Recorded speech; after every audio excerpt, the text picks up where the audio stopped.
MRPS coordinate Bellamkonda Gopi Ambedkar విగ్రహానికి పూలమాల వేసి ఘన నివాళులర్పించారు. బెల్లంకొండ గోపి నెల్లూరు జిల్లా ఎంఆర్పీఎస్ కోఆర్డినేట్ ఈ రోజు అంబేద్కర్ 134వ జయంతి సందర్భంగా వీఆర్సీ సెంటర్లో ఉండే విగ్రహానికి పూలమాల వేసి ఘనంగా నివాళులు అర్పించామని అన్నారు. అదేవిధంగా ఎంఆర్పీఎస్ కోఆర్డినేట్ బెల్లంకొండ గోపి మీడియాతో మాట్లాడుతూ అంబేద్కర్ ఇచ్చిన రాజ్యాంగం సమాన హక్కు, సామాజిక న్యాయం, సమాన పంపిణీ, ఎస్సీ, ఎస్టీ, బీసీ, మైనారిటీలందరికీ అనేక హక్కులు కల్పించిన మహానుభావుడు అంబేద్కర్ అని అన్నారు.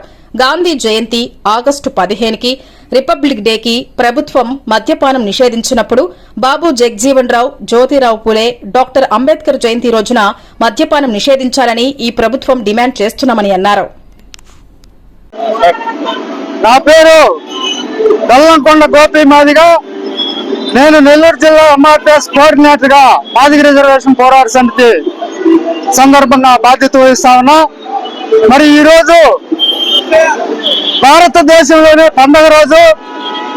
ఎందుకంటే ఈ భారతదేశంలో చట్టాలను లేదా ప్రజా రాజ్యాలను నడిపించినటువంటి ప్రపంచ మేధావి రాజ్యాంగ సృష్టికర్త డాక్టర్ బాబాసాహెబ్ అంబేద్కర్ గారి 134వ జయంత్యోత్సవం సందర్భంగా మరి ఈ రోజు ఆయన విగ్రహానికి ఎంఆర్పీఎస్ మాదిగ రిజర్వేషన్ పోరాట సమితి ఆధ్వర్యంలో ఘన నివాళులు అర్పిస్తూ మరి ఆయన ఇచ్చినటువంటి రాజ్యాంగం సమాన హక్కు, సామాజిక న్యాయం, సమాన పంపిణీ అనే నినాదంతో ఎస్సీ రిజర్వేషన్ వర్గీకరణతో పాటు అన్ని రంగాల్లో ఎస్సీ, ఎస్టీ, బీసీ, ముస్లిం, మైనారిటీ అందరికీ కూడా అనేక హక్కులు కల్పించినటువంటి మహానుభావుడు డాక్టర్ బాబాసాహెబ్ అంబేద్కర్ గారు.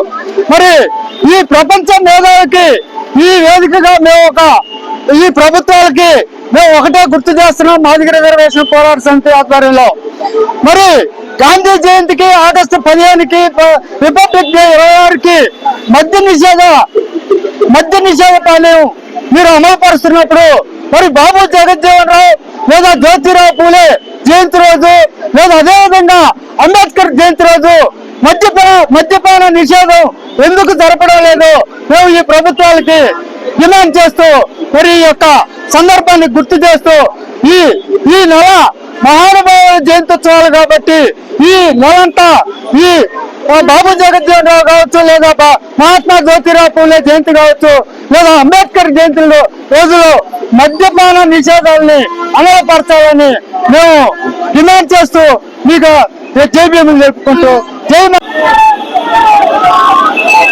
నా పేరు కోలగట్ల రమేష్ మాదిగా, ఎంఆర్పీఎస్. నా పేరు కోలగట్ల రమేష్ మాదిగా, ఎంఆర్పీఎస్ ఉసిరిపల్లి బ్రహ్మయ్య మాదిగ నాయకత్వంలో జిల్లా కోఆర్డినేటర్ గా బాధ్యత వహిస్తా ఉన్నా. ఈ రోజు డాక్టర్ బాబాసాహెబ్ అంబేద్కర్ జయంతి సందర్భంగా ఈ రోజు నెల్లూరులో అంబేద్కర్ విగ్రహం దగ్గర పూలమాల వేసి ఆయనకి ఘనంగా నివాళులు అర్పించడం జరిగింది. ఈ రోజు మన డాక్టర్ బాబాసాహెబ్ అంబేద్కర్ మాకు భారత రాజ్యాంగ నిర్మాతే కాదు, ఈ రోజు పార్లమెంట్ వ్యవస్థను నిర్మించినటువంటి వ్యక్తి డాక్టర్ బాబాసాహెబ్ అంబేద్కర్. ఆయన రచించినటువంటి రాజ్యాంగం అనేక దేశాలు, అనేక ప్రపంచం అంతా తిరిగి కూడా ఆయన దాదాపుగా ఈ రాజ్యాంగాన్ని నిర్మించడానికి అనేక పోరాటాలు, అనేక విప్లవ పోరాటాలని, అనేక కార్ల్ మార్క్స్ గాని, లెనిన్, మావో అందరిని వేలవించుకొని అంబేద్కర్ ఈ రాజ్యాంగాన్ని రచించాడని చెప్పేసి ఈ సందర్భంగా తెలియజేస్తూ, అదేవిధంగా ఏదైతే రాజ్యాంగం ఉందో ఆ రాజ్యాంగం ఎస్సీ, ఎస్టీ, బీసీ, ముస్లిం అన్ని కులాలకి సమాన హక్కులు కల్పించడానికి ఈ యొక్క ప్రభుత్వాలు ముందుకు రావాలని గమనించి ప్రతి ఒక్కరు కూడా చైతన్యవంతులుగా అంబేద్కర్ జయంతిని పురస్కరించుకొని ప్రతి ఒక్కరూ ఈ యొక్క కార్యక్రమాన్ని చేయాలి. అదేవిధంగా ఎస్సీ రిజర్వేషన్ల వర్గీకరణ ఏదైతే సుప్రీంకోర్టు ఇచ్చినటువంటి తీర్పు, అదేవిధంగా తెలంగాణ ముఖ్యమంత్రి గౌరవ శ్రీ రేవంత్ రెడ్డి గారు ఈ యొక్క వర్గీకరణ ఈ రోజు అమలు చేశారు. అదేవిధంగా ఈ రాష్ట్ర ప్రభుత్వం చంద్రబాబు నాయుడు గారు మొదట్లో వర్గీకరణ చేశారు. అదేవిధంగా ఈ రోజు ఇప్పటికీ మీరు కాలయాపన చేస్తా ఉన్నారు. దీన్ని వెంటనే మీరు ఏదైతే తెలంగాణ ప్రభుత్వాన్ని చూసి నేర్చుకొని ఈ యొక్క వర్గీకరణ బిల్లుని వెంటనే మీరు అమలు చేయాలని, అదేవిధంగా ఇక్కడ నోటిఫికేషన్లు కూడా అక్కడ విడుదల చేస్తా ఉన్నారు. విద్యా ఉద్యోగ రంగాల్లో అన్ని నోటిఫికేషన్లు కూడా చంద్రబాబు గారు వెంటనే దాన్ని స్పందించి చేయాలని చెప్పి ఈ యొక్క అంబేద్కర్ జయంతి సందర్భంగా మేము కోరుకుంటా ఉన్నాం. జై మాదిగ, జై బ్రహ్మయ్య.